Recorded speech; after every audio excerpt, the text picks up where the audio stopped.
bakristo bavandimwe, umuntu ushaka amafaranga kuri banki akagenda yagera agahitamo gukoresha cya cyuma cyo hanze. Iyo amaze kugiha komande agashyiramo umubare w'amafaranga ashaka, nyine nuko kikayamuha. Hariya buriya iyo amaze kuyabika mu mufuka we, isano aba afitanye na kiriya cyuma ni iyi.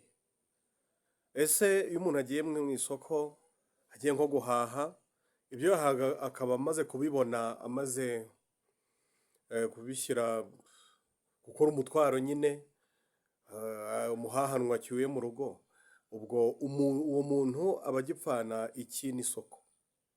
Ese umuntu umaze kunywa agacupa kaba k'urwagwa se cyangwa indi nzoga, iyo inzoga ishizemo isano iba ikiri hagati y'uwo muntu n'icupa ni irihe? Bavandimwe rero, muri kiliziya hari abantu bahisemo kwikorera nka gutyo, ku buryo nyine yegera kiliziya ari uko hari icyo ayishakaho, ariko yo yamukenera ntimubone. Si uko bikwiye kumera rero. Twese tugomba kumva ko turi abana b'Imana muri kiliziya ya Yezu Kristo. Tugomba ko tugomba kunga ubumwe mu bufatanye no mu butumwa, bityo tukaba imiganda mizima ya kiliziya. Kuba umuganda muzima wa kiliziya rero ni ukumva mbere na mbere kiliziya ariyo ikigamije mu butumwa bwayo, ndetse n'uruhare ugomba kubigiramo nk'umwana w'Imana nyine muri kiliziya ya Yezu Kristo. Kiliziya ni umuryango mugari utubumbye, aho buri wese aharanira ubuzima bwiza bwa mugenzi we.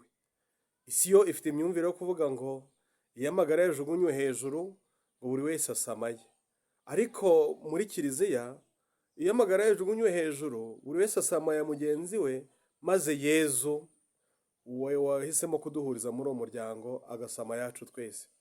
Bavandimwe rero, iyo uri gukora umeze nk'umunyakiraka utaha, ntabwo uba uri kwirengagiza ko aho ngaho ari mu muryango wawe. Ubundi umugabo yarakwiye kumva ko kuri kiliziya ari mu rugo rwe, nanone ari iwe, ku buryo uburyo ahibikanira imibereho myiza y'urugo rwe, y'umuryango we, ndetse imbaraga agomba kuzishyira no mu guhibikanira ubuzima bwiza bw'abagize kiliziya nawe arimo.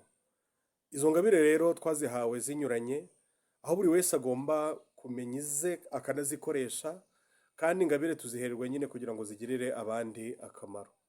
Bavandimwe rero, iyo turi kumwe turegerana, bityo n'ibibazo tukagerageza kubyumva kimwe. Nyuma yo kwakirana, buri wese ukamwakira uko ari, ukamwumva uko ari, mu ngorane ze z'ubuzima, mu bisubizo by'ubuzima. Iyo abantu begeranye rero, hari ababa bafite ibibazo ariko abandi bafite n'ibisubizo, bityo buri wese akabera mugenzi we itiyo y'Imana igeza ku bandi ibisubizo by'ibibazo bafite.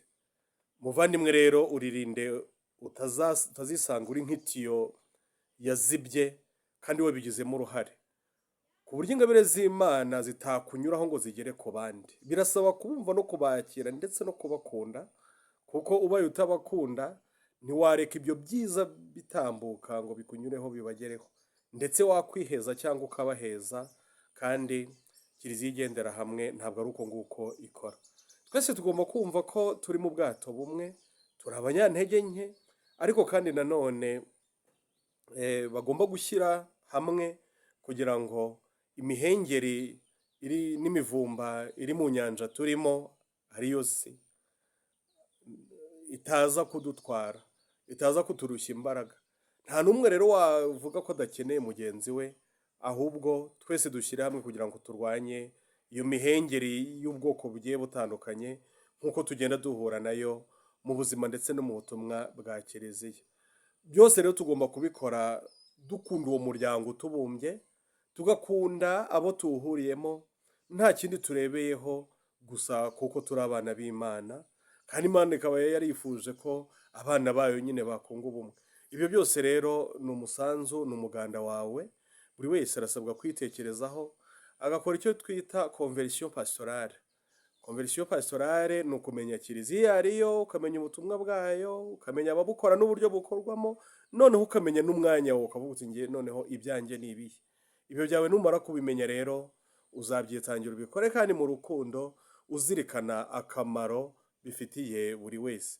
Bavandimwe rero, mukomeze mugire ibihe byiza, kandi ibyo byose mujye mubyitaho. Nta mpfabusa ibaho mu kiliziya, ahubwo twese turi abavandimwe batahiriza umugozi umwe, kugira ngo buri wese aharanire ubuzima bwiza bwa mugenzi we, bityo dukore urugendo dusanga Imana, tuyegera kandi natwe twegerana hagati yacu, tubifashijwemo na Roho Mutagatifu. Nyagasani Yezu nabane namwe.